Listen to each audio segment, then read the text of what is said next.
yaşadığı bölgenin en ucunda başka bir kaplanın silüetiyle karşılaştı.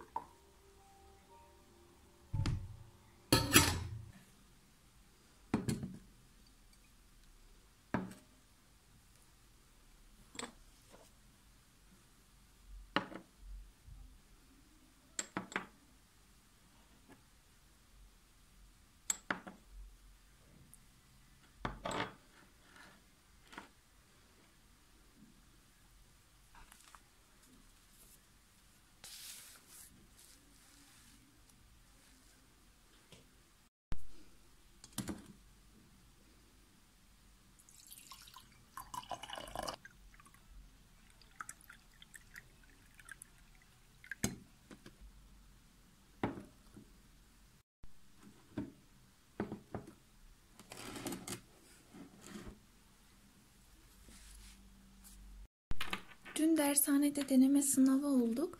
Toplam 3 denemeye girdik. Sabah bir, öğlen bir, akşam bir deneme olmak üzere. Üçü birden çok yoğun geldi. İlk 2 deneme gayet iyiydi. Yani biraz daha zihnim açık şekilde yaptım. Ama son denemeyi çok beynim dolu ve asla algılamayarak yaptım. O yüzden bayağı da yanlış çıkarmışım. Bu nedenle son 3. denemelerin deneme kitapçığını alıp evde kendim çözeceğim. Dershanede çözmeyeceğim çünkü faydalı olmuyor. Ve dün birini ben eve geldikten sonra nerede hata yapmışım, yaptığım doğruların ne olduğunu biraz daha gözden geçirerek gittim. Bugün tekrar eğitim bilimleri denemesinin sonuçlarına bakacağım. Bazı soruların arada kalıp işaretlediklerim oldu. Onların neyi doğruydu, neden doğru onlara bakacağım. Neden hata yapmışım onlara bakacağım. Böyle bir gözden geçireceğim.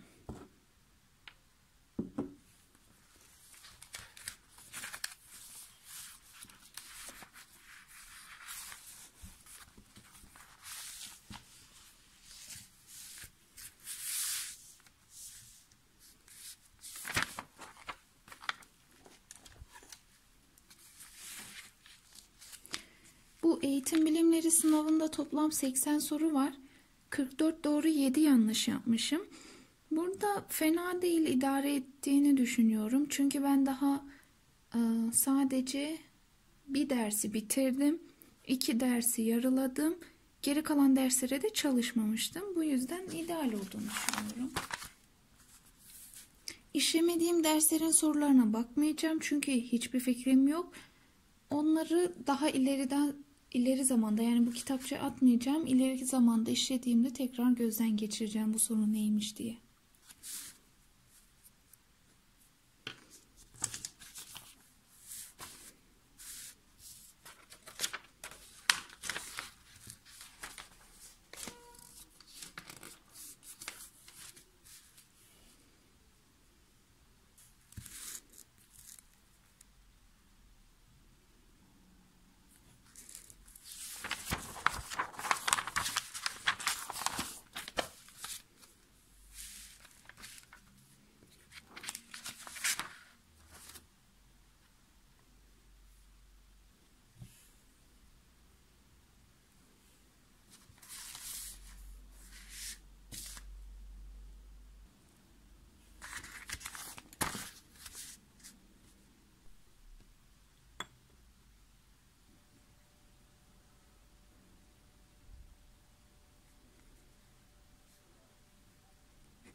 Eğitim bilimleri kontrolünü bitirdim. Şimdi genel yetenek, genel kültüre geçtim.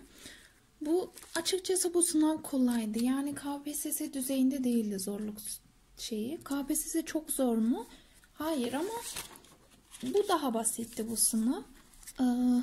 Burada 76 net yapmışım toplam. 79 doğru, 12 yanlışım var. Türkçeden 3 yanlış, 27 doğru yapmışım ki paragraf soruları ya da diğer sorular ayırt edici özellikte değildi diye düşünüyorum açıkçası. Yani zor değildi. Matematikte 22 doğru, 3 yanlışım var. Bu da zor değildi. Formülü bilen herkesin yapabileceği türden sorularda. Yapamadıklarım da formülünü bilmediklerimde. Genel kültür benim en berbat olduğum kısım. Genel kültür ama kendime göre çok iyi yaptım bence. 31 doğru, 6 yanlışım var. Normalde benimki daha felaket düzeyde.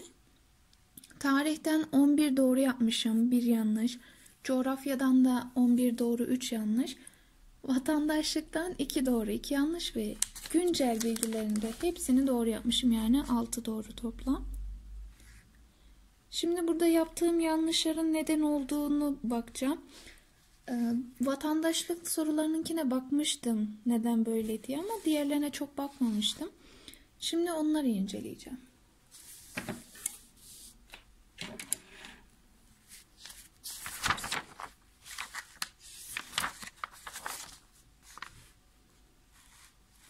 Bu sınavı daha bilinçli yaptığım için doğru yaptıklarımın neden doğru olduğunu biliyorum. Yanlışlarıma bakacağım sadece ve yapamadıklarıma.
Alan derslerimden bir üniteyi bitirmiştim. O bitirdiğim ünitenin sorularını çözeceğim şimdi.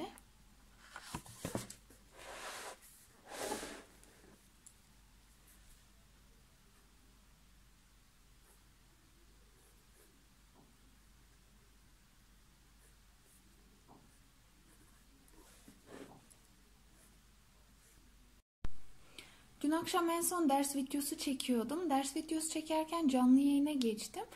Canlı yayından sonra da kapanış videosu çekecektim ama çekmeyi unutmuşum. Ben de şimdi oturdum kameranın başına. Oturmuşken de çekilişten bahsedeyim diyorum. Ya 2 kişiye bir hediyem olacak. Bunlardan birisi bu bordo çanta. Açıkçası çok heyecanlıyım. İlk kez çekiliş yapacağım.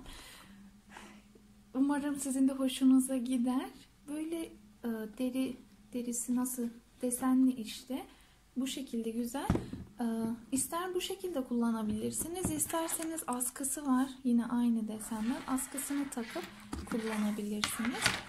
Bir de ben son zamanlarda ders videosu çektiğim için bununla alakalı da bir hediye olsun istedim ve KPSS 2020 Türkçe konu anlatımlı kitabı hediye etmeye karar verdim. Yeni kitap kokusuna bayılıyorum.